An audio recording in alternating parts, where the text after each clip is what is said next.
लालू यादव को सजा सुनाने वाले जज साहब को कोर्ट रूम में ही प्यार हो गया। जिस महिला वकील से बहस हो रही थी उसी पर दिल हार बैठे जज साहब। रिटायरमेंट की उम्र में जज साहब बने दूल्हा तो लोगों ने कहा यह तो गजब हो गया। इसीलिए कहते प्यार की कोई उम्र और वजह नहीं होती है। आम इंसान हो या फिर कोई जज ही क्यों ना हो, दिल हर किसी का एक ही तरह धड़कता है। जिस कोर्ट रूम में जज साहब हमेशा अपराधियों को सजा सुनाते थे, वहीं पर एक महिला वकील को देखते ही उसके दीवाने हो गए।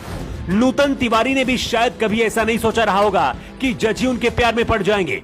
नूतन तिवारी और जज साहब के बीच में क्या चल रहा है, इसकी भनक किसी को नहीं थी। जब लोगों को पता चला तो हर कोई हैरान रह गया, क्योंकि ये वही जज साहब शिवपाल सिंह है जिन्होंने चारा घोटाले में लालू प्रसाद यादव को सजा सुनाई थी। अब रिटायरमेंट की उम्र में दूसरी शादी करके चर्चा में, लेकिन ये प्यार और शादी कैसे हुई और होने वाली पत्नी नूतन तिवारी कौन है, आपको पूरी कहानी बताते हैं। जज शिवपाल सिंह यूपी के जालौन के रहने वाले हैं और पिछले 3 सालों से झारखंड के गोंडा जिला अदालत में जज हैं। पेशे से वकील नूतन तिवारी भी गोंडा की तेज तर्रार वकीलों में गिनी जाती हैं। नूतन तिवारी और शिवपाल सिंह एक ही कोर्ट में काम करते हैं। फर्क सिर्फ इतना है, शिवपाल सिंह जज हैं और नूतन तिवारी फायर ब्रांड वकील है। केस के सिलसिले में कई बार दोनों के एक दूसरे से मुलाकात हो चुकी थी, लेकिन इसी बीच जज साहब को नूतन तिवारी से प्यार होने लगा था। इसके बाद काम के सिलसिले से जज शिवपाल और नूतन तिवारी की मुलाकातें होने लगी। नूतन तिवारी ने भी शादी करने का फैसला लिया, लेकिन इसकी खबर घर वालों को नहीं थी। बताया जा रहा कि साल 2006 में जज शिवपाल सिंह की पत्नी का निधन हो गया था। इसके बाद से जज साहब अकेले थे। पहली शादी से उन्हें एक बेटा और बेटी है। वही नूतन तिवारी की भी ये दूसरी शादी है। कुछ साल पहले ही नूतन के पति की मौत हो गई थी।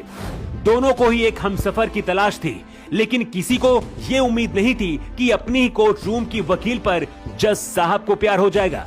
नूतन तिवारी फायर ब्रांड वकील के साथ साथ झारखंड में बीजेपी की बड़ी नेता भी हैं। रामनाथ कोविंद और पीएम मोदी के साथ भी इनकी तस्वीरें अक्सर वायरल होती रहती है। मीडिया रिपोर्ट्स के मुताबिक नूतन और शिवपाल सिंह ने अपने प्यार के बारे में सबसे पहले अपने घर वालों और बच्चों को बताया था।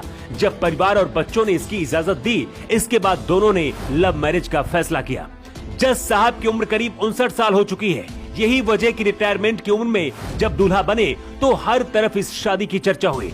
इस प्रेम कहानी की सबसे खास बात यह है कि दोनों एक ही अदालत में काम करते हैं और काम करने के दौरान ही जज साहब को अपनी वकील से प्यार हो गया और अब शादी भी कर ली है। कुछ लोगों का कहना कि ये शादी नहीं होनी चाहिए थी। लोग अलग अलग तरीके की बातें कर रहे हैं, लेकिन इस शादी को लेकर आपका क्या कहना है? आप अपना जवाब कमेंट बॉक्स पर लिखकर जरूर बताएं। To report AG24 news.